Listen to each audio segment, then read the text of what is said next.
4, 3. All right. Good evening, everybody. Welcome to the July meeting of the Southern Fried DNN User Group. Thanks for joining us here, both in person and online, for everybody who's joining us online. We are doing tonight a topic that has been at the forefront recently of all of our water cooler meetups and Slack discussions as the new security updates and blog posts and questions are flying around. It's been the primary topic that we've all been talking about. So we thought tonight would be a good meeting and timely to jump into a roundtable of sorts here to talk about DNN security, how we approach that and describe it to clients who we need to explain it to, how we're approaching it when we're updating one DNN instance or across 15 or 20 if we have bunches to update. So I'm looking forward to a good participation and discussion from everybody online and here in person about their experiences and the things done and seen. Tonight we've invited Mitch Sellers in as well to talk with us and join us for this discussion. We're going to kick off some of these discussions by having him go through a recent blog post, white paper of sorts, that personally I've used to help share information to clients because it does a good job of organizing and presenting in a simple, non-scary way the important information. So Mitch, thank you for joining us here tonight. For those who don't know him, Mitch is with, well, I'm blanking for me. IowaComputerGurus. Sorry, I was going for your domain. So IowaComputerGurus, and he is, of course, a favorite for presentation and discussion at not only meetups and conferences, but of course all of our DNN conferences and a DNN summit. Most recently, he presided over a session that was also about DNN security from the things that happened last summer. So I'm sure that'll also come up in some of our discussions here. Now that I've introduced and we've said hi to Mitch, before we jump into the main topics of tonight, I will mention that we've got a few different things to just talk about lightly. First off, sponsor recognition. Our sponsor for the night here is proud DNN User Group sponsor, Envisionative, who is putting up for the drinks and not only our meeting space, but everything here for tonight's meeting. So thank you, David, and thank you, Envisionative. We'll have a shout out for you at the end, and we can talk about any of the offerings or things that you want to talk about or link to. Community Buzz and Announcements has a few different things in it here this evening, and some of those have come up just recently. So moving computers in the background.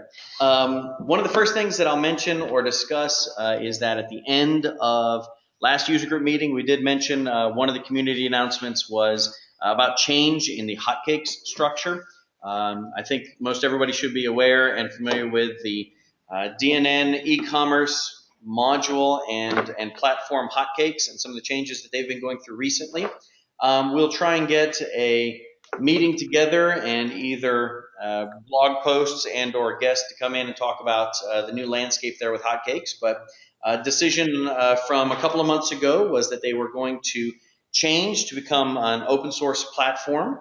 But then as part of that, one of the questions was about how you upgrade to hotcakes version 3. And here now last week, they made an announcement that for older versions of hotcakes and older versions of DNN, they were going to have it so that it could be a standalone module for upgrading to hotcakes version 3. So if you do have a hotcakes instance, version 1 or version 2 on a DNN platform where you are not ready to upgrade to their full platform-based system as a whole, then there will be an individual standalone module coming in the next several weeks that we'll talk and link more about.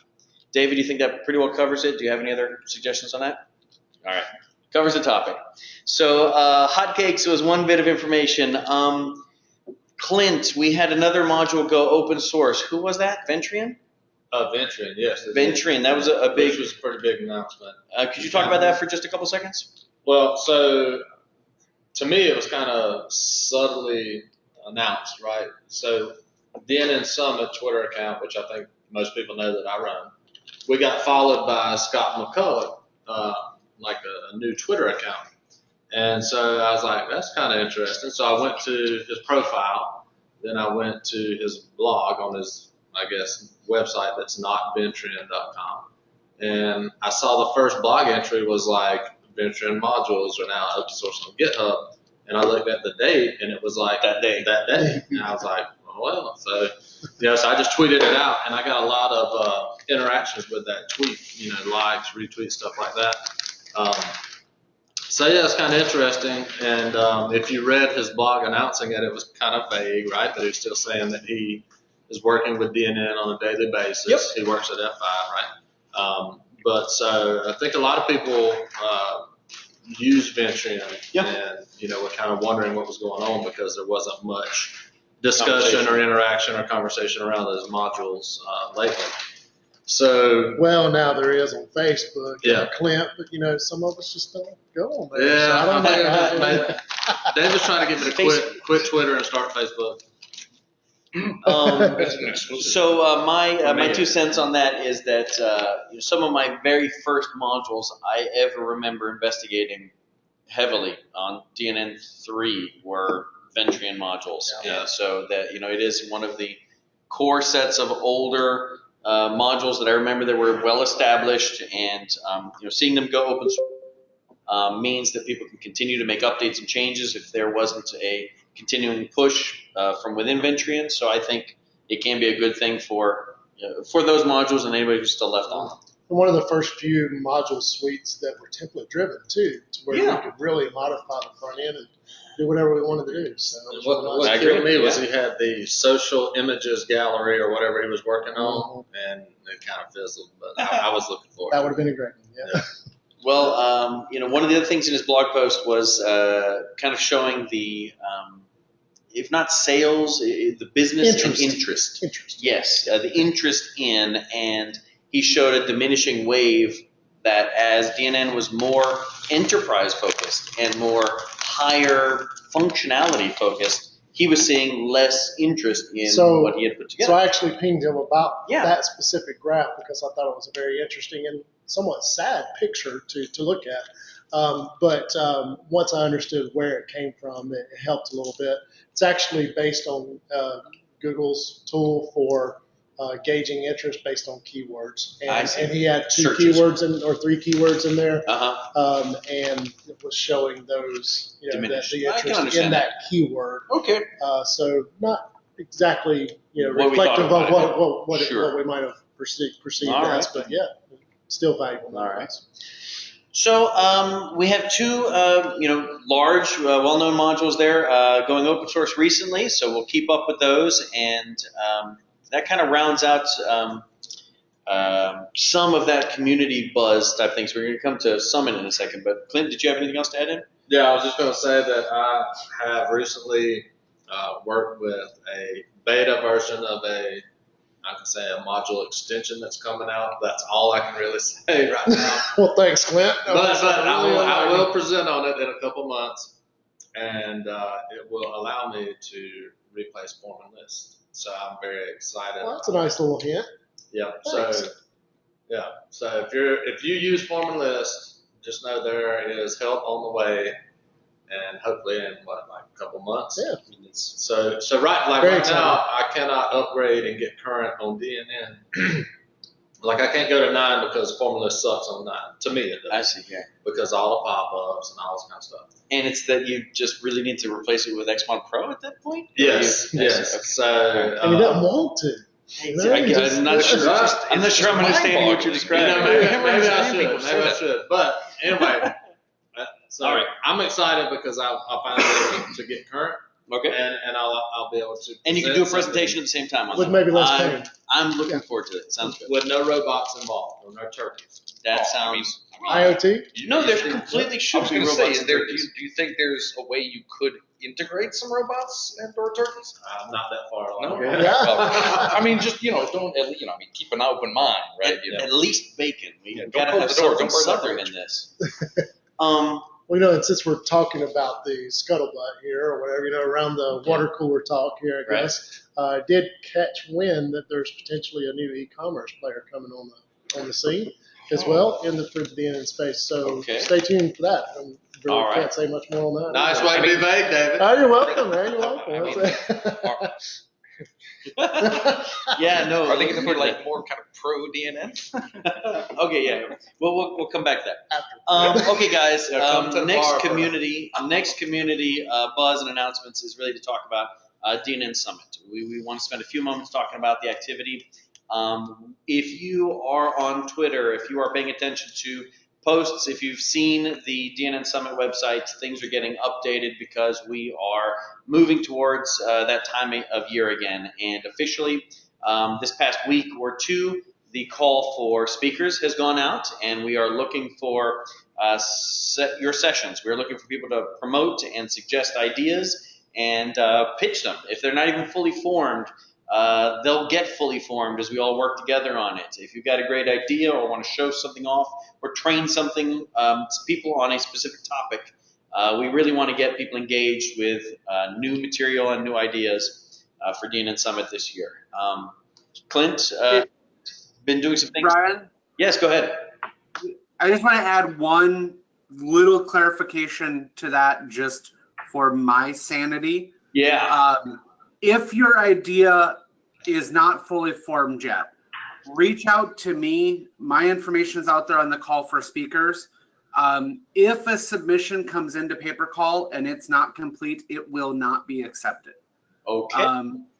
To avoid some of the hassles that we had with the event last year with session details getting missed and everything else, we are really strictly enforcing that submission process. We're more than willing as a committee to help get those ideas going, but we want to handle that outside of the paper call for presenters because we don't want to end up missing anybody in the logistics of managing the event, organizing the event, especially with the much larger number of submissions that we're getting this year because we're trying to reach out to that bigger, more broad audience. Yeah. So, totally get that the people may want to help get things going, but what gets submitted for evaluation does need to be, it needs to be a real idea. So to that point, Mitch, I remember that last year we really had a what I would consider a record number of submissions for sessions, and that roughly one half of all the really great ideas had to be culled to a manageable list of events based on the number of rooms and based on the time slots. Are we already on track to blow that out of the water this year? Yeah, definitely. It's going to be a little bit different this year because since we have 2 full days of sessions, we're going to have more slots available, almost double what we had before. Yeah. But we're already over 50 individual submissions for topics at this point. And we've got another little bit of time yet to get submissions in. Got another until August 15th. So really encourage people to get ideas put together. We still have plenty of room for more, but want to make sure to get them in early. If I could ask, Mitch, do you have a sense of topic categories that are not being covered, as in you are too heavy in developer and you don't have enough admin, or you have plenty in skin but you don't have anything in developer? Do you get a sense of what's been pitched more heavily than anything else? Right now, I don't think we're too heavy on anything other than potentially React at this point. Everything else and anything else is still looking pretty good. Okay. And if somebody submits something that is overly submitted at this point, where we're actually kind of ranking, scoring, and doing some preliminary selections throughout the process. If someone submits and we're already too full on something and we may want you to do something else, we're kicking submissions back to people with a note of, hey, you know what? We got too many of these. This might be something different. So if you do happen to collide against one of the topic areas, we'll make sure to try to get some information back. That sounds good. That way we help organize. If it's good and you can push it in one direction or another, then it's still viable. I think that's great. Okay, so other things about DNN Summit. Clint and David, things to mention. We're obviously in. Go ahead. I was going to say the team at Gravity Twerks is going to be the judges for the twerking competition. So DNN Summit, if you don't know, there's an extra day that got added. So like if you're used to the normal conference where you go like training sessions, then everybody leaves, this one will be like training 2 days of sessions and then, you know, the skiing or whatever. So, and we're doing it during the week. So you're going to get more content, more value. For the trip out there. Yes. And so you'll see like the price is a little bit higher, but it's because we're there a whole extra day. I actually hadn't realized that there was another day added. I'd missed that part. So 2 days of actual sessions. So Mitch, as far as the number of available session slots, does that mean you have double the available session slots? Pretty close. Yeah, we're doing things a little bit differently. I think we're doing one less room. So last year we had 6 rooms.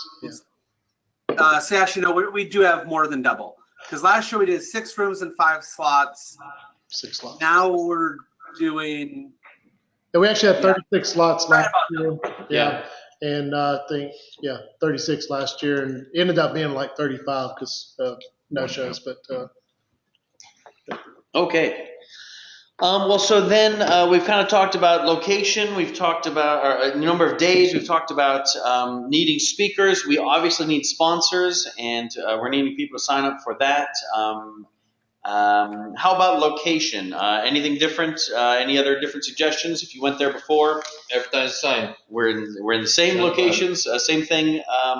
I may not be seeing you up there, but same thing up on the slopes. Same location. Yeah, now you same tweeted location. saying you I were thought you going were to going to be so. prepping or something. I'll start drinking water now if I'm definitely going. Mm-hmm. I honestly think it was that last, dozen times up and down 100 yards. That's slow. Because it was a really quick succession of being up, going down, being up. All right. If you eat some of those gummies, because he was fine when you leave downtown, No, I you'll should be be fine better. when you get I there. should be better. You I'll won't try really that next care time. what's going on. I'll try that next time. All right. Moving on. We'll move on from DNN Summit. Closing remarks. Mitch, do you have anything DNN Summit you want to mention as well? Nope, I think we're good. Just get those session submissions in, and we'll be getting information out as quick as we can. All right. All right. So then let's moving out of community buzz and announcements, we are ready to jump into kind of a roundtable discussion of security. And if you've noticed our format here tonight, we're passing things around and we're all jovial and joking and lighthearted about the things we're talking about. We're getting into security, so this is obviously important and serious things. I want to lay out a few guidelines as we talk about things, because anytime we have topics mentioning security, we want to make sure that if you mention anything about your own DNN instances, please try not to mention domain names, try not to mention client names. We obviously want to make sure that since this session is being recorded, we can put that up and it not make a concern or an anxious kind of feeling about having mentioned too much on here. Additionally, we try not to there's some parts about the DNN security exploits and the ways that they can be exploited or the things that they can do that we don't specifically mention. We all know what those are, and if you're not sure what those are, you can direct message us, private message us, ask stuff in the meeting, and we will fill you in. Pretty much, just from seeing the audience of folks that are online, most everybody knows a little bit about what we're all talking about here. But if you do have questions, obviously we can fill in more details. We just want to be sensitive about those. David, do you have anything else to kind of mention there about that? I'm sure Mitch probably has some. Yeah, I'm going to pass it to Mitch next. Yeah. I would just say any specific details about what the actual exploit is and that kind of thing, then we obviously wouldn't want to share that since this is going to be publicly viewable. The chat window is a little more safe, so we probably could open that up to very specific questions, comments, and that type of thing, because that will not be put into public forum. And I'll mention as an example, I will mention examples of where I've had DNN instances hacked, and I will talk about exactly how and why they got hacked and where the problem was. So I'll mention some specifics, but I'm not going to get terribly specific about it. Mitch, any other cautionary words before we start talking about it more heavily? Yeah, the biggest thing is just, again, echoing the importance here. The other piece, and I think this is just maybe a good place to start with it, I saw a lot of mass hysteria with some of the stuff that's happened, similar to what happened last year. Just like we're not going to talk about specifics here of exactly, okay, well, here's how you can go verify an exploit. Remember security not only in what we're talking about here, but when you bring somebody in to assist. If we have people that reached out to us, I think we probably touched about 120, 130 different installations of DNN over the course of a week when all of this new stuff came to light. But what was happening is people were sending us emails with their host username, host password of the actual accounts that they're using. Don't do that. If you do have to let somebody in to do work, whether it is a trusted member of the community or some random person you don't know, at minimum, take the protections to safeguard yourself by creating individual user accounts. Be looking at what they're doing afterwards, and most importantly, if they got into your website on Monday and took care of things and they shouldn't have access afterwards, get that account deleted and keep your installation secure, because it's just another potential scenario. That's a really good point and a really good suggestion. So just to give another introduction as we get started into this, I want to give a frame of reference. I want to give a viewpoint that not everybody in the DNN community not everybody who's outside of the DNN community is going to understand. And it's something that I mentioned to clients. It's something that I mentioned to other developers that maybe have heard of or lightly worked with DNN, but they really don't understand what we see and what we do every day about the focus of the historic focus of DNN on security. And this is going to kind of get started to talk a little bit about the history of DNN security and how we approach it with clients and folks. But that I did it this week. I was introducing myself to a client who themselves primarily work in WordPress, and they had a client that they inherited that has a DNN site. They asked to connect with us so that we could help share the support of this client site. And as I talked about DNN security and the fact that inheriting this site meant we should probably check it out because it may not have been taken care of recently, so that's the first thing we want to do. I was finishing my sentence when he got surprised, and I was saying, well, with DNN, there have been a couple of recent security updates that we really have to focus on, and really there have been about 4 or 5 DNN security, major DNN security updates and as a WordPress guy, he was ready for in the last week, in the last month, in the last half a year. And I said, in about the last 8 or 9 years. And he was floored.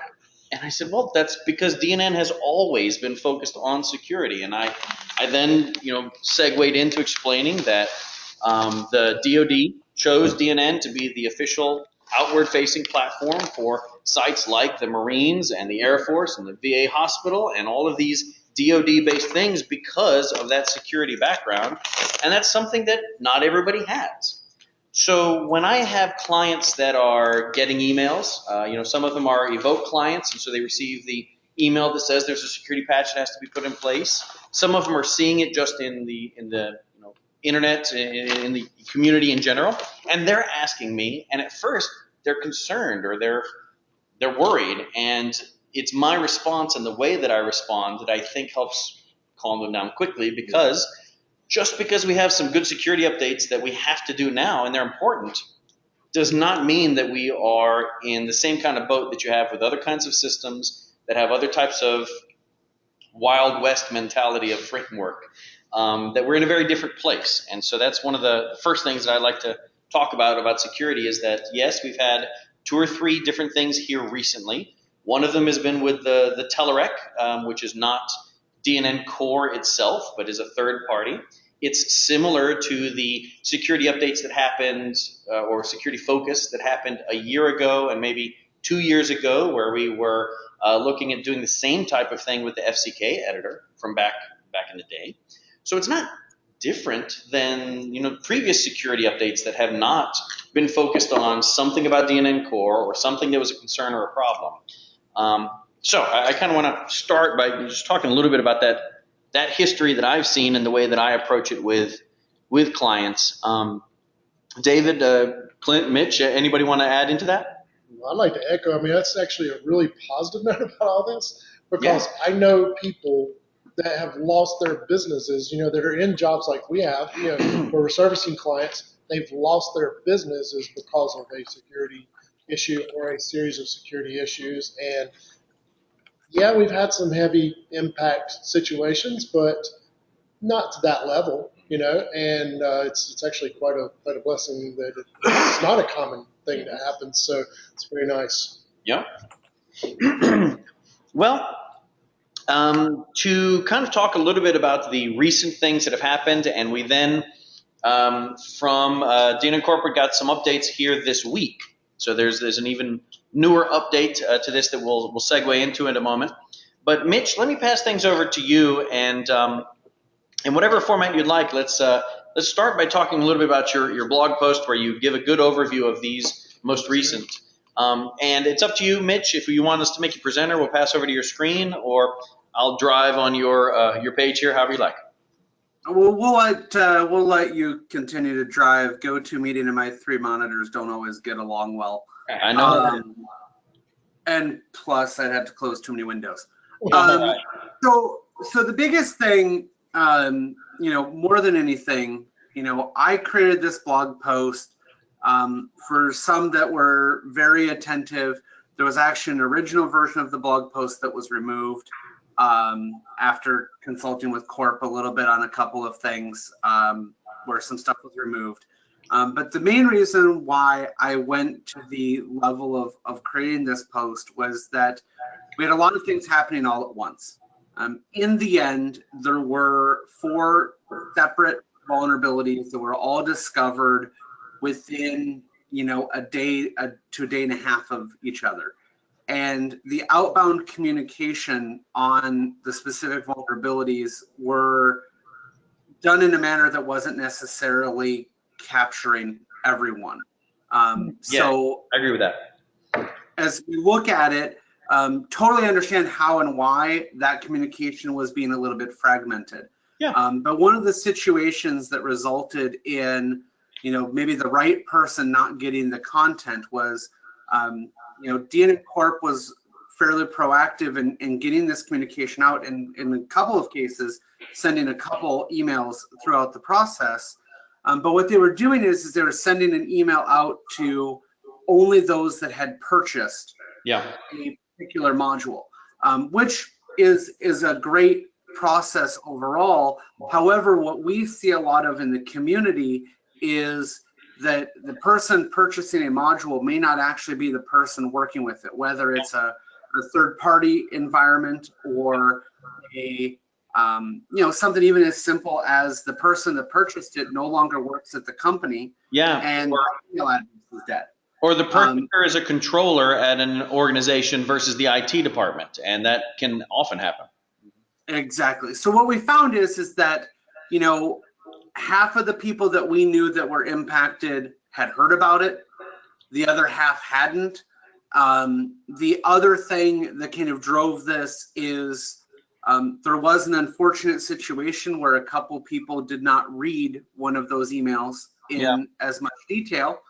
And unfortunately for them, they caused irreparable damage to their website. So they had not been exploited. They took a instruction quite literally and actually lost the entire website, and at the same time discovered that their backup routines did not work. Okay. So let's dive into that for just a second. What instruction did they take literally that lost them their website? That's too specific. In one of the messages, there was a recommendation that you could install a patch, or uninstall the module. Yeah. Well, uninstall the module was listed first. Yeah. Okay. Uninstalling the module in this case also was a skin object, and it was also one of the primary drivers of their content. Yes, I completely follow now. Yeah, and it does mitigate it mitigates the problem. So does turning off your website. You could also just turn it off. So was part of the uninstall script that it dropped the tables from the database? Completely. Oh God. Yeah, that's best practice. Yeah, sort of. Right? Best practice for module developers is that you do that. While on top of that, if you check the delete files box, and then you have a skin object, man, your site was toast. Yeah, I completely understand. All right. So, but what that kind of brought up was I wanted to get something out here to let people know, here's what we know. And what you need to do, take a backup. Like, even if your site was hacked, take a backup. Then make some changes. And, there's some derivative stuff that happened after this, where we put together some best practices guides on reacting to a security exploit as well. But the key here was to try to make sure that everybody was aware. And really what happened is we had the DNN one, which is the one that you were mentioning earlier. DNN Corp was gracious enough. We've got a security patch for 7.12 and later. All of the information's out there on the DNN community blog. If it's okay, Mitch, let's pause here for a second and dive into that part, because that is new information as compared to when we met last month. And that is the fact that originally the earlier patch information was for DNN 7.1.2 and later. You had to be DNN 7.1.2 and above to run this patch, and that's specifically because the Telerik DLLs were needing to be that version and above for them to apply and work correctly. And the question at the time was, well, what do I do for earlier versions? And that new release that came out here this week, right? This week? Yes. Was specifically for pre-DNN 7.1.2 updates. And that can handle 5.6 and above, 5. No, it was earlier than that. I'd have to look it is it not. up. It's on that It is not 4. It is 5 something. But I apologize. 5.6.2 and above. 5.6.2. Thank you. And so that helps you update on newer versions of DNN, and it's not that terribly outside of reason to imagine that if you were running a DNN 4 instance, that you could update that DNN 4 instance to DNN 5 to get yourself up to 5.6, so that you could then run this this set of updates. So I think that's a feasible stretch, and anybody who's lower than DNN 5 shouldn't be too bad to get up there. It's not like they're having to go from 5 all the way up to 9 just to get patched. So I think that's a good thing to make sure that everybody's paying attention to as a new help here that we were all asking questions about. That's Just kind of a few weeks ago. double-edged sword too, because sometimes it's good that we get into situations like this to where you have these clients that do not value keeping their sites up on the latest versions and so forth. Sure. And sometimes there's really good reasons for that, and sometimes there's not. Yeah. More so than not, Yeah. there's not good reasons for it. So, but like in our situation, it gave us the opportunity to say, no, you really don't have a choice here. We're going to have to get you upgraded, and we just need to understand the ramifications of that. Yeah. So that starts this whole process of evaluating all the modules that are being used, all the extensions and so forth, and saying, okay, this is what it's going to take to get you there. Right. We're taking you there. Sorry for any inconvenience, but it is good in a sense because it is kind of forcing to help them a little bit. But then there are other situations where there are really good reasons why they're not moving forward, but yet they have to, Like you say, until this week. A lot of times it's a perception of a reason that we can't upgrade, but when you really dig down into it, they don't have a good reason not Most to. of the time that's the case. Sometimes there are. Sometimes It's there's. just, everybody knows Windows 95, so we just keep all the computers on that. It works. Why not break it? It's like, what do we need Windows to support it for anyway? So, Mitch, back to you on that item. You touched so many DNN instances the first time around. Did you have a queue of older DNN instances, and you now have another 100 or so that you're going to go through and touch? There's, I don't even know a total number of ones that we've touched and worked with since that, basically the last 30 days. We've done more upgrades than I care to admit, including some of our own, that due to some other things, the general recommendation, is to keep yourself updated all the time, which that is not anything, out of the ordinary. In the past, because of the low number of vulnerabilities, right? We saw a lot of people that were sticking around for other reasons. There's a couple breakpoints for those of us that have been in the community for a long time, where certain sites won't be able to be upgraded past version X without major changes. What we're seeing now is that more individuals are jumping over that hurdle and working on it. We have a handful of people that are in the 4X and 5X world that we have had to get creative with. But yes, we've done a lot of upgrades. Last tally I had is close to 40 or 50 that we've done for people. And I would encourage people that have not yet upgraded to, get it on your action plan.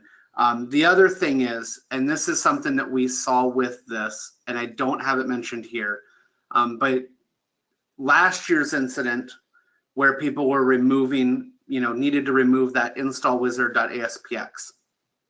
Some people, to get past this 7.1.2 patch version, did an upgrade, but then didn't go back and delete those files again. So then they got hit by the thing that happened last year. We just actually happened to see that earlier today with another fairly publicly visible site. So just be aware that if you are not current, and whether that's not current because you chose to do it, not current because you upgraded and, got yourself partially patched, make sure that if you do a partial upgrade, that any mitigations you had done in the past, you do again. I'm sorry, Mitch. We're having some internal things, and we're going to bring it up here in just a second too. But what was the last thing you just said? That if you've done the patch, you do it again? Well, so there was a year ago. There was the issue with needing to delete the install wizard file. Right. And in that situation, right, everybody's sites, okay, we secured ourselves from it. Right. But then what we saw is people are panicking, oh gosh, I need to be at 7.1.2 or later to apply this year's fix. So they upgraded from, say, 7.0.0 to 7.2. Well, that reintroduced the install wizard. I see. and they didn't go back and remove it, so then they became susceptible to that same thing. That's so just make sure that if you're not doing a full, like if they would have went to 911, wouldn't have been a problem. right. But since they were doing an upgrade to an issue, a version that had something, you just have to be careful. Let's because that's a good topic. Let me bring that up for a moment and share a couple of other screens. And in the post for this session, we're going to have links to all of these things that we've talked about and that we are talking about. But last year when that occurred, we did do a meeting in which we had Ash Prasad come on with myself and talk about that, the hacking events and the security issues that were being running through the end of that summer. It was July last year, essentially, when we were hit a couple of times from a couple of different directions with DNN instances that I had and manage. And I wanted to mention that just for a few moments and talk about it because that is still something that you have to pay attention to, that this new security is really about the Telerik DLLs versus the previous ones being about the install folder and certain files in the install folder leading to an open exploit that can be taken advantage of. And so as Mitch was saying, one of the things that you need to watch out for is if you do lower level number upgrades of your DNN instance, those files will be put back into your install folder. Additionally, for us, one of the ways that we locked our own DNN instances down is that we renamed the install folder. It means that we cannot use the extensions page correctly with the install folder renamed, but literally we're just renaming the install folder while we're not in there. And when we come in, we FTP first, rename the folder back, and then we continue doing the work that we needed to. And it was a way for us early on to quickly go through and make a bunch of changes to a lot of DNN instances and get ourselves in a better position without having to fully understand everything or even completely understand, do we delete these files, do we not delete these other files, etc. And so as part of that, I wanted to just mention a couple of other things. One is that at that time, we had DNN instances where we did not have FTP access, where we did not have remote desktop access. We had very limited access to DNN instances, but we still were responsible for helping lock this down. So for those instances, we produced a free module that we have up on the DNN store that is the DNN Secure install. And what this module does is zip and unzip the install folder. Once that's done, the files and the items that are inside of that are effectively removed from the site. It means that you put that in place on a site, you click a button and you zip the whole install folder, and you leave that module on any one of your host level pages. And then before you hit the extensions page, you unzip again and you kind of go back and forth, locking and unlocking. And even though it may not be necessary when we've already removed the files that were the problem, we still do that because who knows when something else is going to come up. It might be belt and suspenders, but I don't feel badly about that small inconvenience to be covering it from multiple sides. So I did want to mention that DNN Secure install is still out there, and it's something that we found useful when we didn't have access. Clint? Yeah, I was just going to say, are y'all seeing the combo in the chat where they're kind of talking about, how do you handle, and you guys, we're going to come to that, yeah. Both run businesses, how do you handle like charging people when there's upgrade? Wonderful. Let's pick that up in a few minutes because David and I have had some good conversations about that, and I really want to take this conversation in that direction. But just as another thing about locking that install folder, another thing that we did in one instance.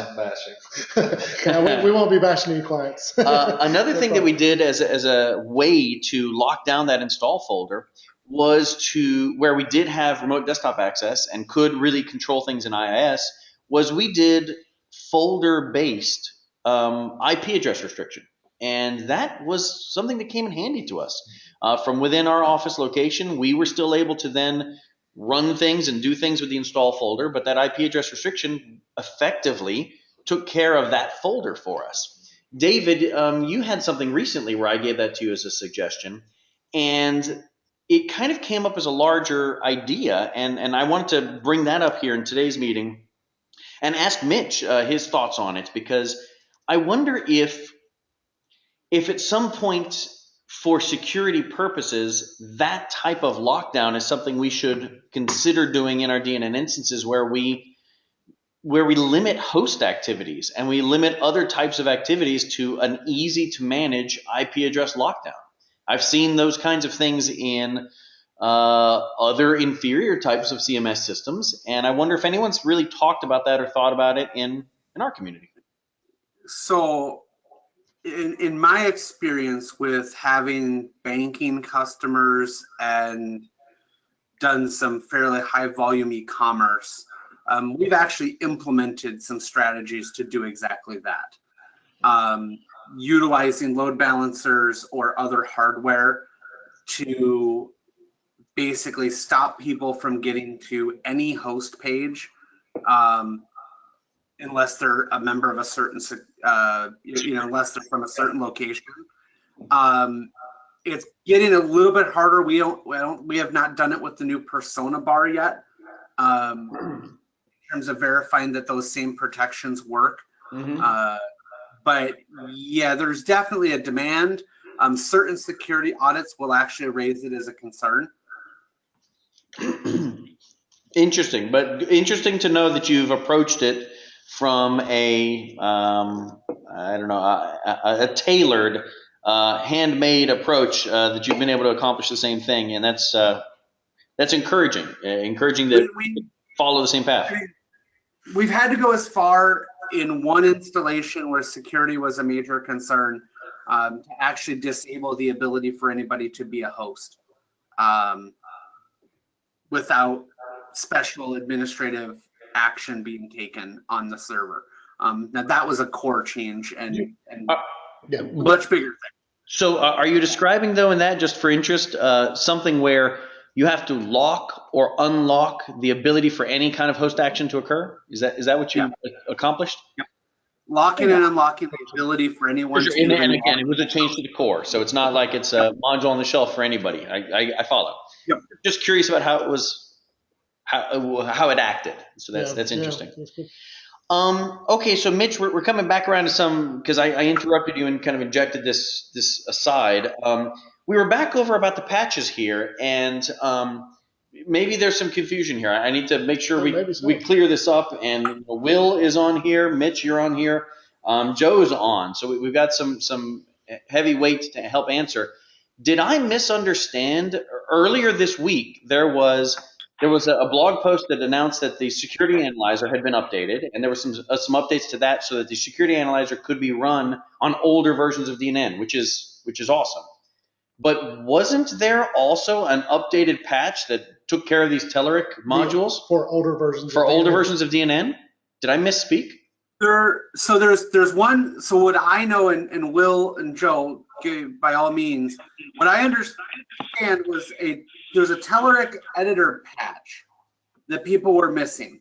Is the only thing that I'm aware of that's been new, like since this came out.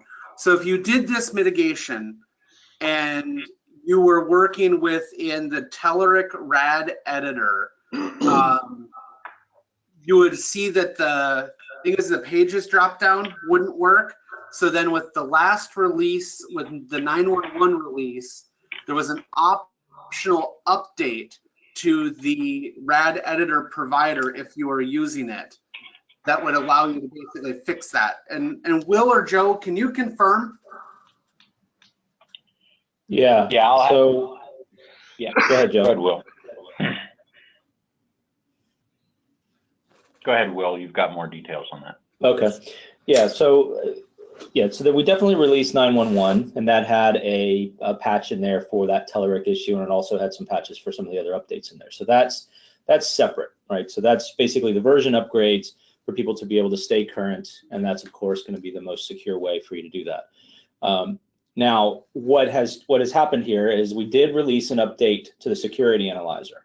The security analyzer, one of the things that was uncovered to us last week was there's another attack vector for one of the items that we patched in 911. And so what we wanted to do is we wanted to figure out a way that we could protect against this additional attack vector and also make sure that it could protect other sites, because older versions going back to 5 are vulnerable for one of these vulnerabilities. Right. So that's why we updated the security analyzer and we released that in there. So that gives you that backwards compatibility and being able to protect you against that issue. So now, to make sure, Will, if you don't mind, to make sure that that's clear to folks that are listening and everybody online, whereas the earlier patch from last month was a patch and then recommending that everyone install the security analyzer if they didn't have it already, this is within the security analyzer. So installing the security analyzer in an older DNN 6 point whatever, that security analyzer installation is in its action going to do the Telerik related updates? No. So that's why it is a bit confusing, and to be quite honest, this whole thing's a bit of a mess with all these security issues coming in at once. So we wish there was a way that we could do this much cleaner, but it's with managing all these different versions, it becomes difficult. So let me just kind of talk through that email that we sent out so everybody understands. All right. So obviously your best course of action is to upgrade to 911. Hearing what you guys have been talking about, we realize that there's lots of things that prevent people from doing that. However, any of those sites, so this one here that you're looking at now, versions older than 7.1.2, if you haven't installed this, you need to install this. This is going to take, some of those other issues related to the Telerik issues, it's going to work for that, right? So you definitely should install this. Once you install this, you should install the new version of the security analyzer.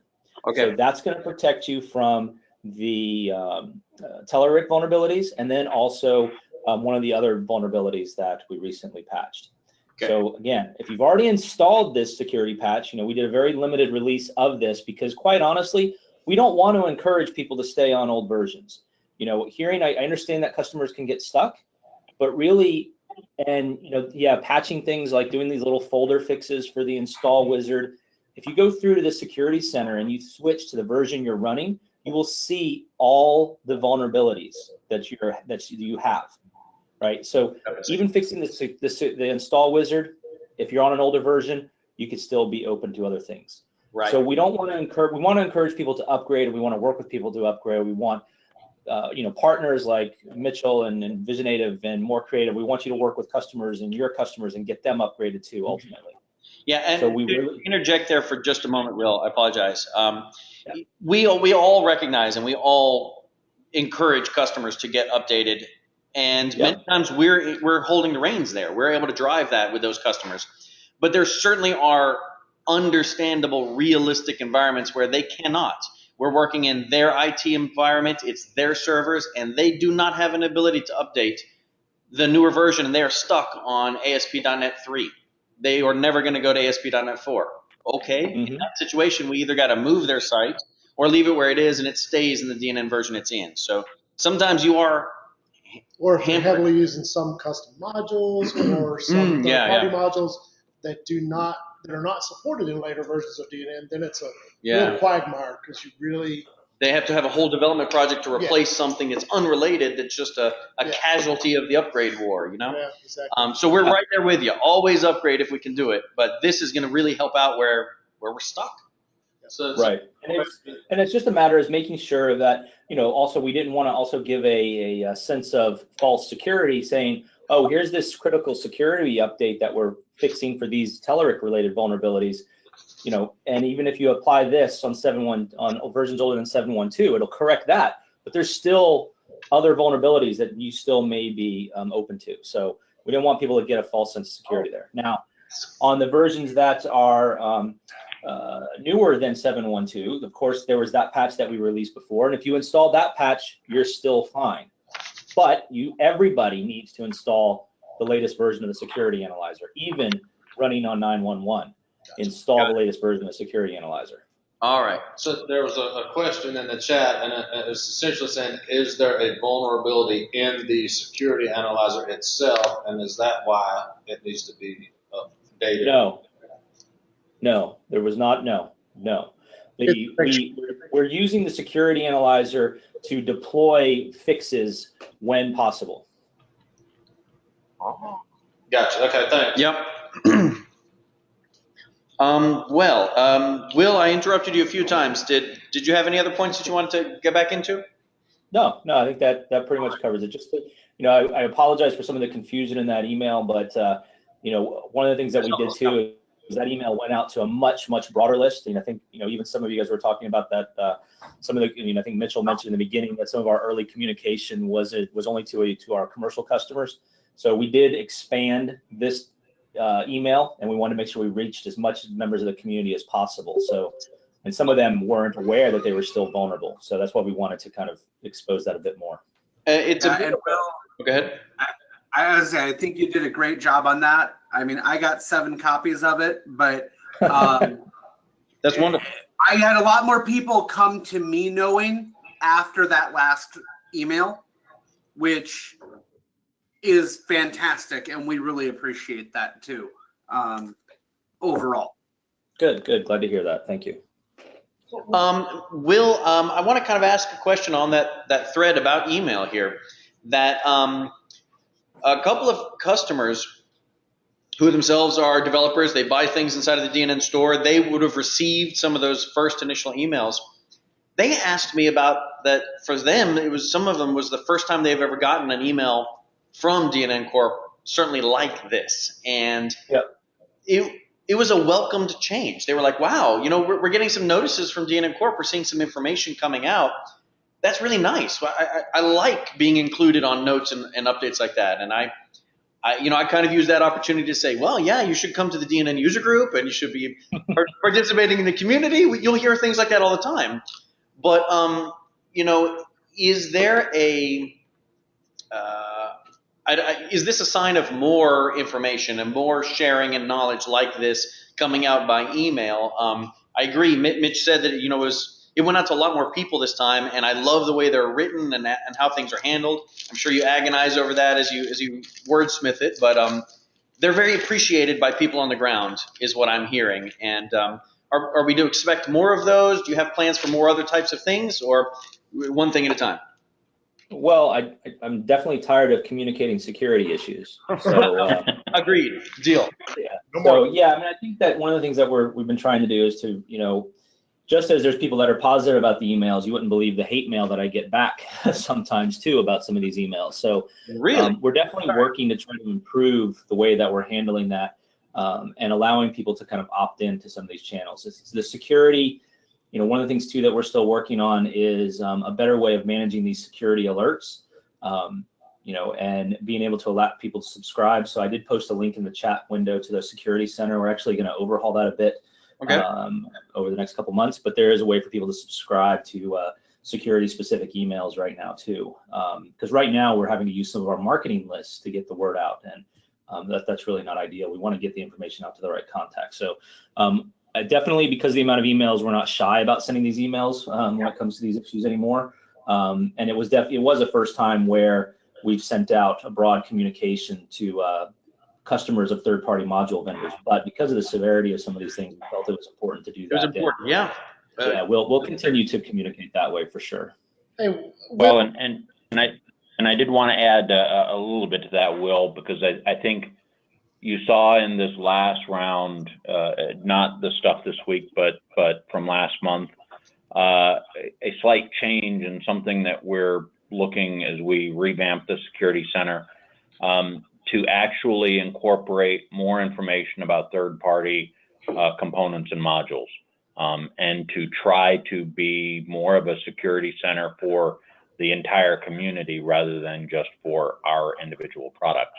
Because one of the things that we really discovered last month was it is very hard for people to keep up with security information when they've got to monitor, 10 different module vendors and DNN Corp and, Microsoft and all these different vendors. And if they had a single place that they could at least get the DNN related stuff, that would help a lot in terms of managing security issues. So the security center is intended as a hub to come and get information and know where to take a look to get these updates. So some of these things that we're receiving by email, like the direct link to the to the page that I was on a moment ago here. You know, these things are going to be showing up in the security center and more prominently placed here, so we could, when you revamp it, kind of trust that this area is going to have the newest collection of information. Yeah, I mean, we're still go ahead, Joe. We're still working through what that final design is going to be and what all the pieces are that are coming in here. Right now, we're focused on the security policies, making sure that they're complete and you know, they cover everything we need them to cover, as well as making sure we're tracking vulnerabilities and all of the documentation around vulnerabilities. I think individual alerts like you see on those other pages are probably most appropriate inside the specific discussion of a vulnerability, which is what those alerts are specifically describing, is how do you resolve this thing. Yeah. The resource, you know, that we're using is the National Vulnerability Database, in terms of looking at how the industry, you know, and sort of the industry leader handles this issue of reporting on vulnerabilities and reporting how you correct a vulnerability in a piece of software, whether it's an upgrade, whether it's a patch, whether it is configuration. And so we're trying to take cues from industry leaders who are already doing this for a much broader computer industry. Mm-hmm. And that makes sense. So we'll take a look at this as it gets revised, and then maybe in one of our next user group meetings, Joe, we'll invite you out to show us the updated security center, or Will, if it's more your baby. We'll invite you out when the time's right. Sounds good. One of us will definitely do it. Crickets or good or what? Okay, all right. No, good. We'll definitely, no problem. Yeah, we need to figure out who to go chase. All right. Well, Mitch, let me bring things back around to your side. You know, the information that we were talking about so far has really been about the main DNN updates, the mitigation for the Telerik, for the install folder, for the different things that are on the DNN side. And technically, I wouldn't even count the Telerik in the DNN side. That's third-party integrated provider having their issue. So do you want to talk for just a moment about the two others that were in your security update, DNN Go and the Mandeeps, but then also did you add in here the DNN Sharp? Wait, Easy DNN? So Easy DNN was added, but DNN Sharp wasn't. Basically, I mean, the real lesson learned here is specifically DNN Go, Mandeeps, Easy DNN, and DNN Sharp. It's very important. Upgrade them and take notice of it. Yep. Specific details and specific versions I've got mentioned here. The one thing, though, that I would take with this is, for those that are using third-party modules, the same rules that we were just talking about with upgrading, you know, DNN itself, you want to follow those same rules with your third-party vendors as well. Good suggestion. If there's updates, get them updated, because that way you don't end up getting into a situation, you know, where you get chased behind. It is important to note with a couple of the patches, specifically, I know the Mandeeps patches have a DNN minimum version of, I believe, 7.4.0 or may have been 7.3.0. Yep. So that could cause some problems too, where to patch the third-party module vendor, you're going to need to upgrade DNN to be able to get to their minimum dependency. Right. And that's where, as you build a site and you add more and more third party, you add yet another dependency that may end up conflicting. Yeah. So for those that are heavy third party module, I actually encourage them to upgrade even more aggressively than some of those other ones we talked about with other scenarios, because so they don't get caught behind. Right, because if DNN Go, for example, had said, well, our newest version supports 9.0 and later only, which would be completely reasonable for them to do. Yep. If they released a patch, it's theoretical that that would only work for 9.0.0 and later. And you don't want to get caught by that if something does get found, because we're finding more focus is being placed on security in the DNN world. And I think to the very early point that we saw today around the conversation of switching into more enterprise audiences, they are drawing more attention to the security. We're doing more security scans of DNN installations than we've done more in the last year and a half than we probably did in the 4 years before that. So people are looking at security, not just because of DNN itself, but Google, Chrome, and Firefox, and all of them are starting to enforce security things. Yeah. So with such a focus on it, you definitely don't want to get caught behind. I agree completely. And to your point, the audience, the users, the owners, they are growing up in their understanding of security and security needs. So their reluctance to pay attention to it, I think, is going away over time. So just to give an example of one of those caught in that stair step of dependencies, a kind of example, I was going to share specifically about Mandeeps. I know David had several DNN Go to update. I only had a handful myself, but Mandeeps, specifically with a few different modules and a few skins in sites, we used heavily for a period of time. And we had several to update. And I'll share the example that it was very easy to update. First off, Mandeeps, as a developer, had reached out to all of the people who had purchased his modules. I'm going to say at the beginning of the year, or possibly even Thanksgiving last year, to start explaining to people that he knew there was a vulnerability, and he was encouraging everyone to update. So some developers are reaching out and seeing things, and they are encouraging people to update directly in direct message, which I think is fantastic.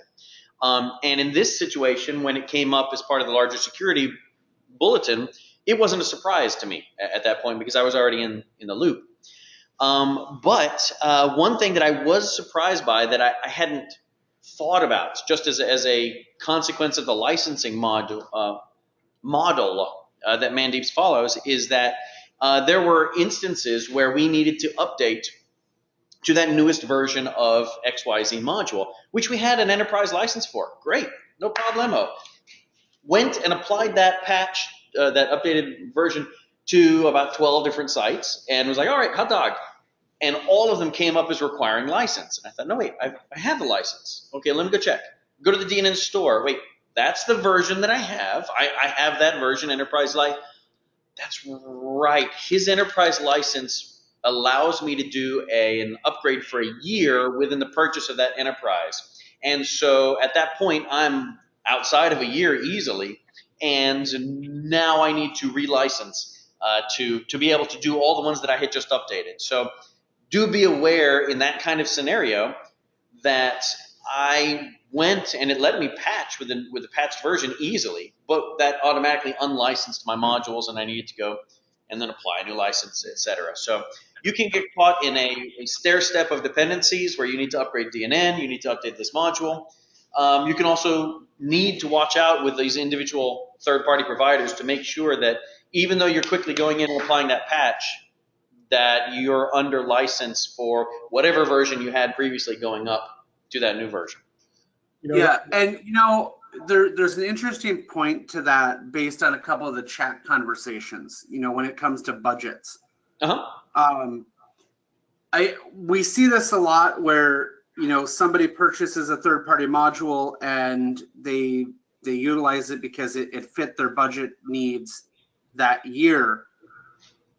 Just like we budget for everything else with hosting and those kinds of things, those ongoing support agreements, or if it is an annual license, this is the exact kind of situation where it's almost mandatory that you budget to renew that license, to make sure that you don't get stuck. I agree completely. And I think we're going to get into a good segue for one of the chat comments here in a second. But David, you were going to say something? I was just going to say, just a little bit jokingly, but in seriousness, I know we had a conversation about this as well. I have a moth trying to catch me. But I would love to take a screenshot and blur it out of the humongous spreadsheet that we had to create to understand all of these dependencies and who was where and what. What license version? And I'm talking of hundreds of sites, and it's still being worked through, I built an app for that. Oh, really? Wait, are you joking? Is or that you open did? source? No, I'm actually not joking. So the funny story behind all of this is as I mentioned, we've touched hundreds of sites literally, and many of them weren't our customers at that time. Some of them are now. And I couldn't tell you what customer was on what version of DNN and using what third-party module. So we are actually building a utility for our own use right now that which you'll give allows all us your good friends. to archive all of that. And we may open source it due to the security. There's a security vulnerability concern by building a system that maintains a list of what version things are on. Right. So we're not exposing it publicly. It's not even being hosted in Azure. Right. But what we're doing is building it so that if something like this comes out, we can run a query that says who's using Mandeep's version number this or less. And we got it into a bit of an internal alpha stage. If there's interest in the community, we may look at exposing it, but we were doing the same thing. We had spreadsheets going around, and I'm like, okay, no, we can't do this because the concern of a secondary security leak, right? Disclosing what version of DNN you are on, that is in and of itself, when you talk to security advisors, a vulnerability. For people who are also hearing that as an idea and thinking that it sounds really exciting, I do want to at least give a shout out back to Bogdan in reverse from his meeting from a couple of sessions ago, where he talked about the program and platform that they were producing. Admin. Yep. The DNN admin, which allows you to link together all of your DNN instances from one master system, which could then let you see at a glance your versions and modules and roll things out to them. That's even more, but it sounded like it was a very interesting prospect, scary at the same time, but very powerful, very interesting. So I don't want to miss mentioning that since he was on with us a couple months ago. So Mitch, do all that with DNN prompt yet? So Mitch, that was really exciting. Where I was going to head a second ago was to ask about clients and about paying for these things. Clint, that was one of the questions from chat. Can you phrase that to us or give it to us? It's from Eric. So it was Eric that asked it, and it was just saying that, and I'm scrolling back up, but it was just saying that like some of their clients kind of fuss at them. He says, I've got a question on the business side of this. What is everyone's position on charging the client for these upgrades that are mandatory security issues? Completely do. We'll take time and resources, et cetera. I can see clients taking the position of, oh, you just want to charge me for more work when these come up, but it's hard to budget for these since we have no idea, predicting when they will happen. And I think Annette was kind of saying this or similar things in the chat as well. It's kind of like it's eating up our budget. Yeah, Annette, are you on? You want to voice your question there too? Or Eric, he's on too. I didn't know if he was on mute or didn't have mic. So if we've got that question kind of covered as at least presented, let's roundtable a little bit about it. David and I had that same conversation a couple of nights in a row where he said, how do you approach this? And I said, well, honestly, we bill our clients for it. We jump in and we hit every single client that needs to be updated, and we charge them each, however much time divided out by the evening. So it might be 15 minutes per client. It might be half an hour or more per client. But so you do the update. Don't even tell them that you did, and then you send them a bill and say, hey, this thing happened, and then we fixed it, and here's your bill. And there's a way, I do that. I mean, hold on, dude. We do it, and there's a way to do that properly in that you're presenting it to them to say, hey, you're going to get an invoice at the end of this billing period. Wanted to let you know that there were some critical updates. you know, though there is hosting of your website and maintenance updates on your website, and those are part of monthly running the websites, but we had a major issue that needed to be addressed, and XYZ steps were necessary on your site and your instance. I want to let you know that we've taken care of those. If you have any questions, give me a call. I'd love to talk with you about them. Do you get pushback from them? Yes, and I might have a few of them that I have to go, you know what, tell you what, I'll comp that for you, no worries. But we need to talk about security because, and then XYZ conversation continues, but in this type of scenario, I'd rather just jump in and get it done. Because if you don't, it'll be more headache. If we got hacked and we were down for 3 days and they were furious, they would really rather have done it to begin with. So a lot of that David had a completely different But approach. you have to talk to one from the other reality who had been through the problem of not having paid to proactively fix the problem, because then they will know they needed to have spent the money. Well, and some of this this comes reality into doesn't know that yet. some of it comes into what is the environment of your client sites too. Is it your own dedicated server? Yes. Is it your own cloud? That, you know, all that kind of comes into it as well, because, you know, in a situation like this vulnerability was not scoped to the website itself. Like if you had a server and you were running multiple client websites, then essentially, because one site is vulnerable, all of them are vulnerable, and even beyond that, the server. So, you know, in this situation, it wasn't like some of the other situations where we could really just handle them on a site-by-site basis. You know, so we took a slightly different approach, but similar, you know, in that we communicated to all the clients, said, here's what's going on.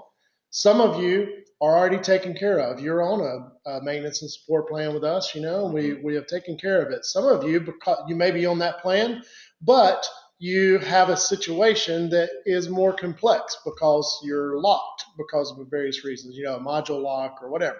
And then some, you're going to get upgraded, you're not on a plan, and we'll talk to you about the details of what that's going to look like. You know, so it's we'll very let similar. you know if you want to, and then we'll do it if you want. Yeah, but the reality is you're going to have to be, you know, dealt with. Did I hear Annette trying to join on there? No, she said no, Mike, but okay. I think Mitch was trying to inject something. So go ahead. Yeah, you know, so I'm a little bit different than some of you guys in that the only hosting we do for our customers is with individual accounts. So we are an Azure reseller, so we will set people up on Azure, we'll fully manage it for them, but each customer's environment is completely isolated. So I don't ever get that situation of two customers on the same hardware.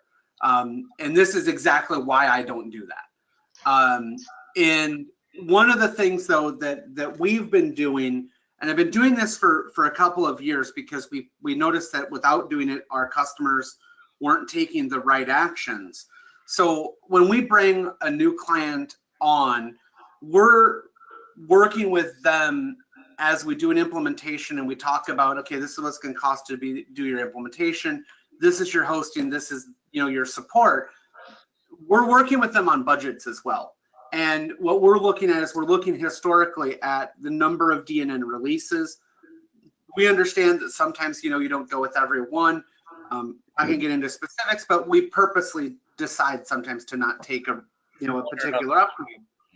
But we make sure that they're budgeting for upgrades, that they're budgeting for renewals. And what we tell them is, you know what, maybe this year there aren't that many, but we want them to have money. We want them to have budgets there, you know, especially because things like 7 to 8, 8 to 9, 6 to 7, where we have changes, .NET version changes, right? Those may not be as simple, so we may not completely cover it, but we try to build the expectation. The other thing is we have two types of customers. We have those that are on the on-demand support type agreements, and what those customers are, we basically have automatic approval for X hours of work for any particular incident. Right. Those people we usually take care of just right away. And I think it's important that as vendors, we set the expectations to customers that, hey, we're in a tech world.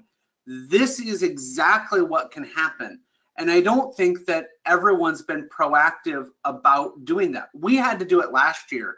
And just to put some idea for those community folks out here, the incident that happened last year, I didn't have a plan in place. I worked with people that we had not worked with. I spent about 118 hours of my own time Yeah. last year, non-billable, Yeah. to just get people fixed because of what was happening. We're right there in the same boat with you. We lost about, I'm trying to remember, but it was a week and a half for 2 of our crew devoted to just that. And we were actually actively hacked, so there was more involved than just patching, but Yep. big deal, yeah. You know, so it's all about planning and budgeting and running it and making sure that we don't think that we can just stand up a website and leave it be for 4 years and it will still be there. That's a really good quote. We need to take that quote and deliver it to clients. Yeah. Hey, Mitch, I wanted to reiterate part of what you just said a second ago, and maybe David was about to do the same. I really like your approach there. You said you go ahead, and for people who have maintenance and security contracts with you, you go ahead and get approval for a set number of hours, 2 hours, 4 hours, whatever it is per month. But you don't use it unless you actually need to, so that when you do need to jump into an emergency, you're already pre-approved. The argument has already been had. Therefore, they're ready for it. They've approved 4 hours max. Fine, you get to use your 4 hours this 1 month out of 12 in the year. And then they're happy and you're provided for. I think that's a brilliant way to approach it. Yeah. I wish I'd have had that. I'm having that idea now. That's great.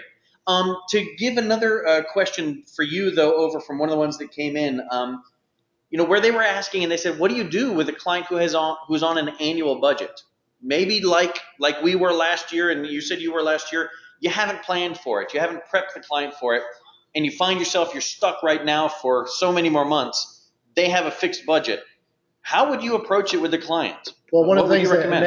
I think Annette was mentioning this is that, it's not a problem when stuff like this happens. It has to be addressed, but it chews into the budget that is fixed in the year. So then she can't do all the awesome dev work that she needs done, that kind of thing. So a little bit more. And it's sometimes more than that. And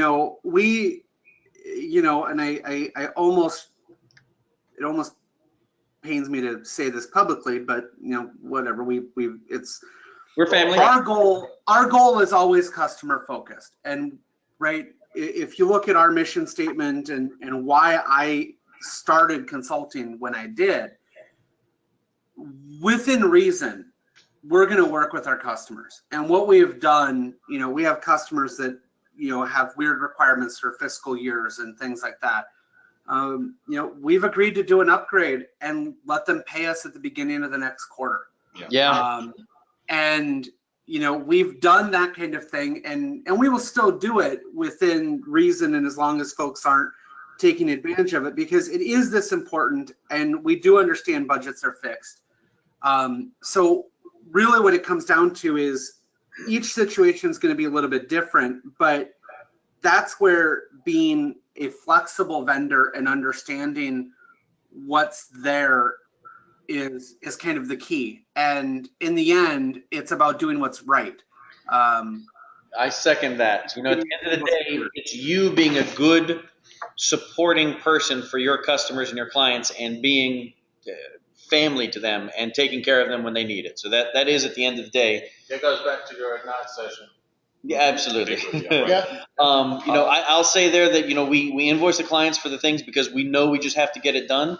But there's a fair number that I know I'm going to eat and that I'm going to have discussions with. But it doesn't turn into arguments for us. It turns into us talking about us taking care of them. And that may sound harsh to some that don't understand how you build that relationship to start with, too, because you set the expectation of that from the onset. So it's not like you just surprise them with an invoice. Right. That's a really good point. This is what position you're in to have their best interest in mind.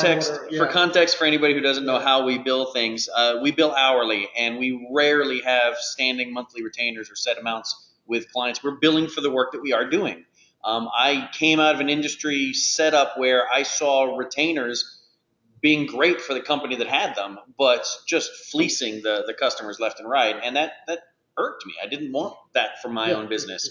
And so we bill hourly in 15-minute increments for the work that we're doing. And it may be to our detriment plenty of times. But at the end of the day, we bill for the work that we do. And that is the way we approach it with all the customers. So they know they're getting invoiced for things here and there. And the security falls into it. Dustin, I've cut you off a couple times. What were you saying?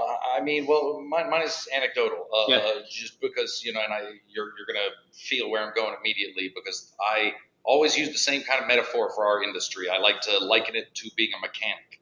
And so your website is your car. So, I could see, when somebody buys a new car, if they don't already know it, it's important that somebody lets them in on the fact they need to budget for maintenance of the vehicle, because you're going to have to do stuff on it. And it might not be so much in the first year or two. Sure, yeah.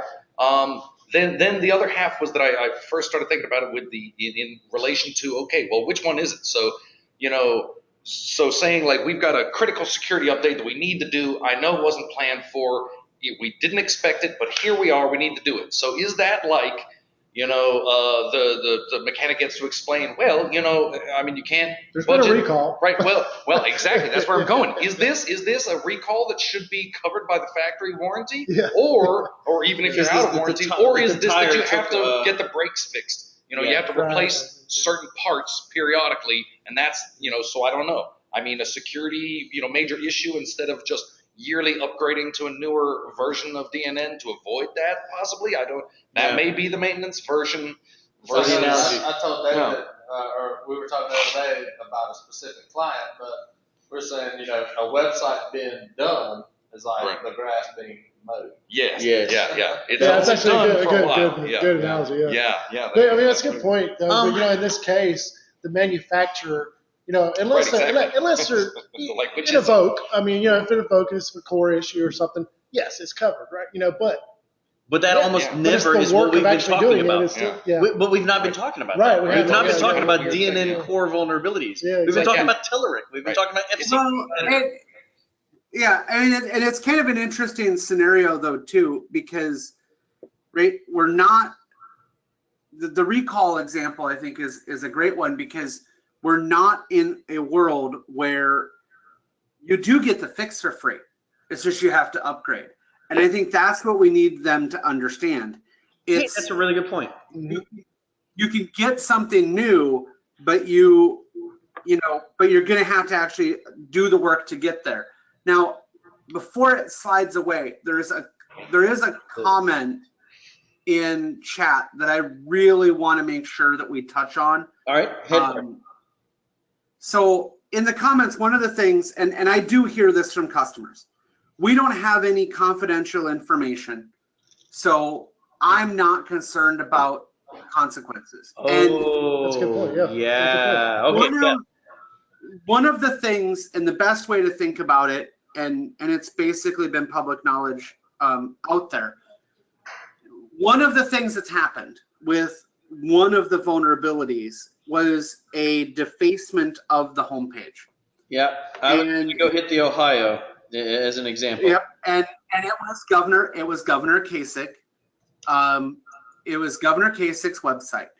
Now, he didn't have anything confidential in there. They didn't take anything from his site other than they replaced the homepage. Yep. Now, this is a situation where the risk is real.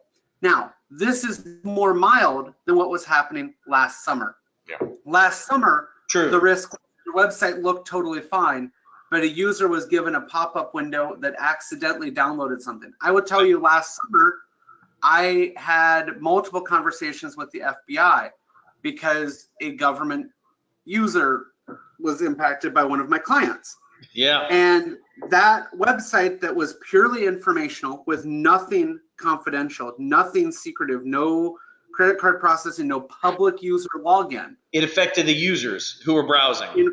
It affected a user who was browsing, who was a Department of Homeland Security individual.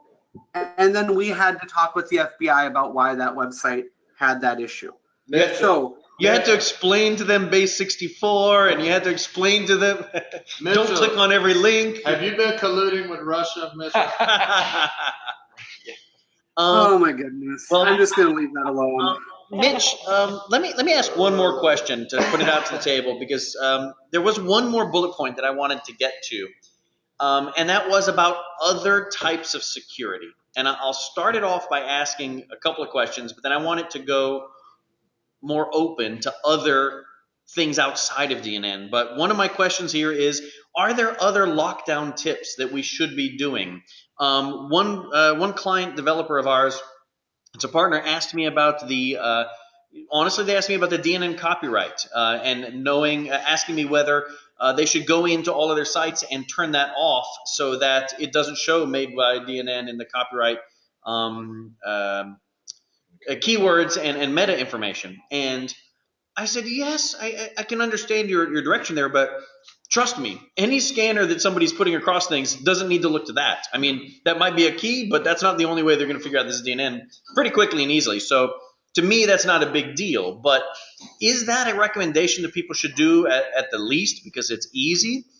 And beyond that, okay, go ahead. Yeah, it's easy. I recommend it for other reasons. So if you do a high-level security audit, it will come up as a item that needs to be fixed in certain security scanning scenarios. Okay. I've seen it in banking audits and a couple others. So it is something that will get caught by certain tools. I'm more concerned about it from an SEO perspective and duplicate keywords. Right. But that's one. There's a lot of other things. You know, I've had certain clients that demand the removal of the license file that are distributed as part of the installation because it would allow somebody to determine things. So are there other types of updates that we could be talking about that can help remove issues? So, you know, another developer asked me about the Telerik editor in general, and they said, well, if Telerik's the problem here, and this was before there was an update for older DNNs, and he said, if Telerik's the problem here, and we know long ago that we went off of the FCK editor and we changed to something else, should we just install CK editor in our older DNN instances, and that helps protect us? So, so it's not just the editor, right? It's the correct, controls exactly, and things like that. So, and so I said, you know, that'll get your HTML editor changed, but that won't necessarily change what you're facing here. There are other Telerik components. Exactly, yes, and so, but that started him asking questions, and he said, well, are there other things that we should consider doing security-wise to help lock things down? Are there IIS best practices? Are there other types of tools that we should use to scan and make sure, you know, I don't know. And so I want to open that question up to other, maybe not specifically DNN things, but are there other things that we should be doing here that not all of us think to do? This is not necessarily a plug for this person or their company, but I do know they focus on this type of thing. And if any of you are in the DNN Connect Facebook group, you'll probably see her pop up every once in a while. But Mariette Knapp, you know, has Server Essentials. And she covers a lot of things like that aren't DNN specific type things that are just good best practices for those that are utilizing an actual server, you know, not an Azure situation or something like that. What was her name again? Mariette Knapp. Yep. And Mariette? R-I-E-T-T-E. And then K-N-A-P-P, I believe. Yeah. So she did a session at DNN Connect, right? That was specifically on this? Yeah, she did. And it was on security, or it was on? She did. I didn't attend that session, but she is active in that group and has been helping out quite a bit of people, you know, here and there, like that. But well, I'll want to include her links in this week's session write up. So even if she doesn't post the video for that or have it posted from DNN Connect, we might help get it connected later on. Yeah, and Mitch, go ahead. And I would say, you know, so some of her information is out there. This whole concept is way there. So in her stuff, there's a couple things here. We've talked about, I've got a couple white papers that talk about some other stuff as well, but there's a lot more. HTTPS, everybody should be doing it. Not that it protects any one particular thing, but it's definitely a step in the right direction. But there's some stuff too that we found that during some of these exploits, a server environment that was properly configured, for example, removing default documents that weren't needed, a simple IIS config would have actually rendered one of the exploits completely useless. Disabling classic ASP, which most people don't do, would completely render it non-effective. And we have a lot of those items in a white paper that we published about a week and a half, 2 weeks ago.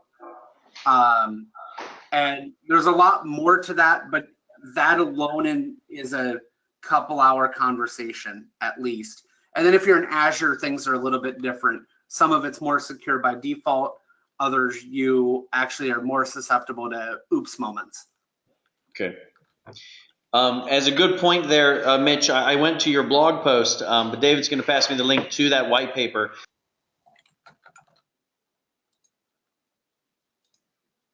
Through that, because really looking through that was the seed for tonight's meeting. We were looking through that and talking about that we need to share this information as well as do a recap. So thank you for bringing it back around to that white paper, because there's a couple of them. So I just posted in the chat window there for everybody. Thank you. There's a couple of them out there.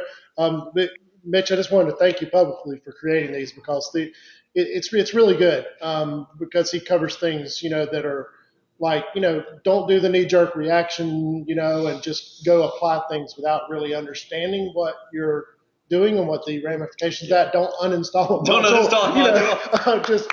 Just because that was one of the recommendations, or so forth.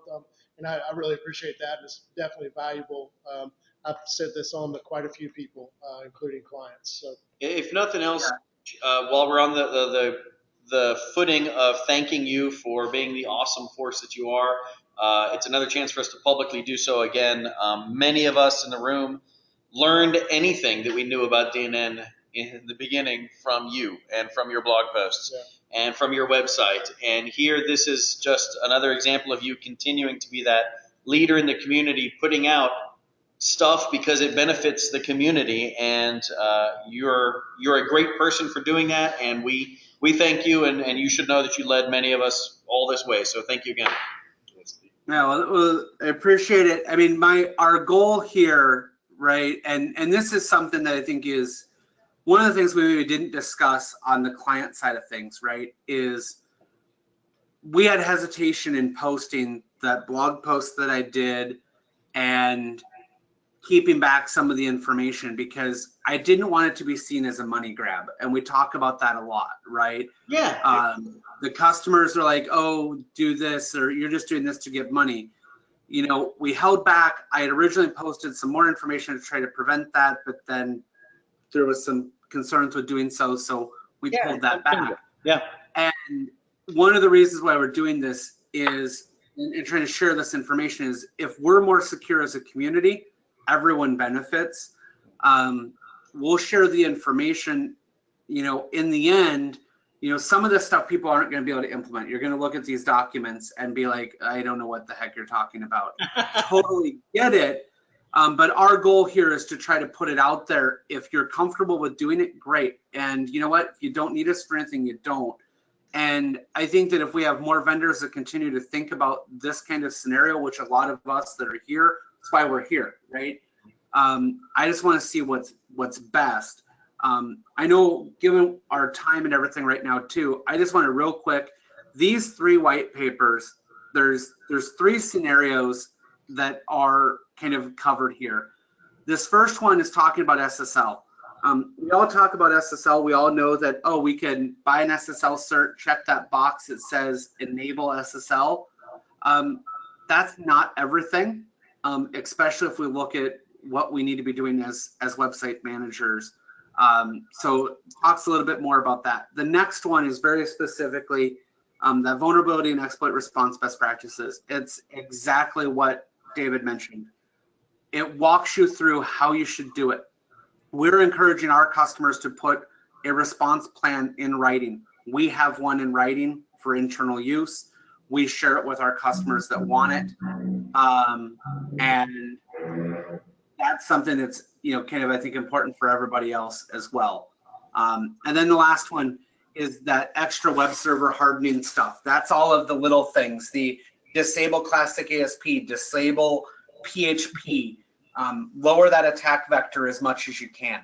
And other recommendations. Yeah, just to mention about disabling PHP, if you're not using it and you have any kind of control over your server, that's one of the first ones. Many of the exploits that hit us from last summer were not damaging to our DNN instances at all, but the first thing they uploaded were PHP-based backdoor actions so they could upload files and hit it with whatever they wanted to.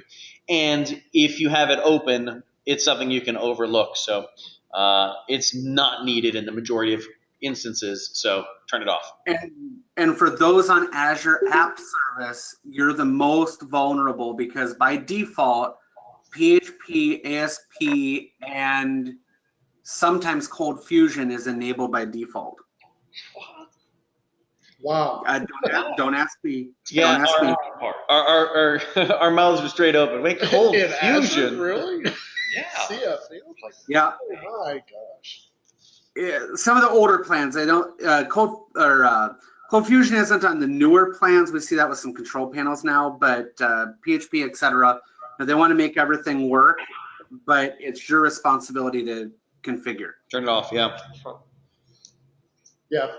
Well, as we wrap up the discussion here tonight, it's 8:13, so it's about time for us to start wrapping up. I want to pass the ball back around, though, just to make sure that everybody has a chance to bring anything up. Clint, were there any more questions or comments inside the chat? No, I mean, I think you hit all the questions. There were a lot of comments where people were saying, oh, this is great conversation, valuable information, good content. Thanks for sharing the links. So All right. A lot of people are appreciative of the conversation and information. And I would just, ask anybody on the. Well, so any other questions? Will and I can't quite see. Is Joe still on? Yeah. Nope. He's off. I can't tell. He says he's offline. So Will, Joe, anything else you guys want to throw into the mix of conversation at this point? No, I don't have anything to add. Very good conversation, guys. Thank you, Joe, for joining us, certainly. How about anybody else in that group? Put up things in chat now if you have any other questions you want to add in. But Mark, good to see you here. Jeff Hardy, old good partner and pal from Power DNN days. I see him on. I would also note that during tonight's meeting, Yeah. I threw the final blow to beat Jeff in Scrabble during the meeting. Oh, snap. Words with friends. Oh, I see. Okay, all right.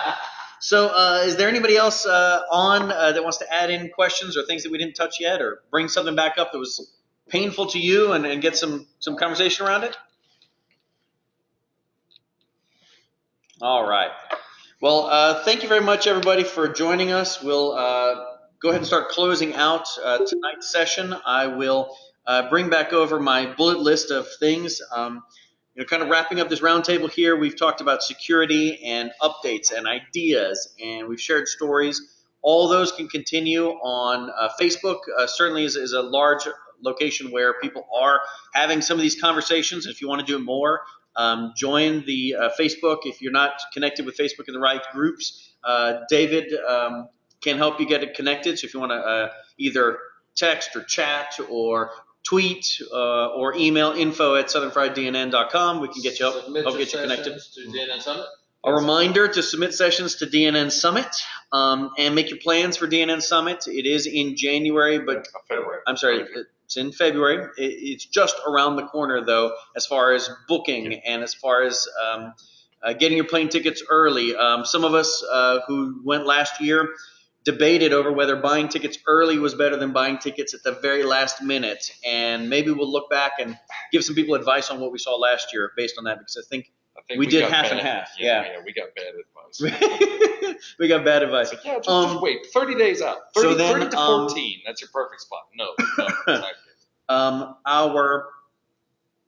our next DNN user group meeting is going to be in August. I believe that is August the what? Can somebody pull up? Third Thursday in August? Actually, I don't know if we should commit to that. Yeah, we might need to change around. Okay, tell you what. Maybe. We always have our meetings the third Thursday of the month. These last couple, we have just shifted it back a week. We will announce shortly and let everybody know what that is and when. But again, thanks to our sponsor for the night, Envisionative. David, any shout outs that you want to give for Envisionative, maybe a mention of NV QuickSight or anything else like that you want to throw in here at the end? We're nice and orange. You're nice and Yes. orange, for sure. Yes. Definitely. Yes, nice and orange. Yeah. I think No, actually, no. Just thanks for letting us Orange. host. Okay, Yeah. I'm I'm gonna throw a shout out and say if you need a mobile app to interface with DNN, that Absolutely. can do it. I would agree with that. He don't want I'll to toot take his that. own horn. All right. Well, so Just two. thank you very much, everybody, for participating in tonight's Southern Friday User Group meeting. We had a great security conversation, and we will post all these links, all the suggestions, and this video from tonight's conversation up on our website here in the next few days. Thank you, and Thanks, Mitchell. see you guys next week. Yes, Thanks Mitch. very much, Thank Mitch. you. We should absolutely have a round of applause. Thank you for being awesome.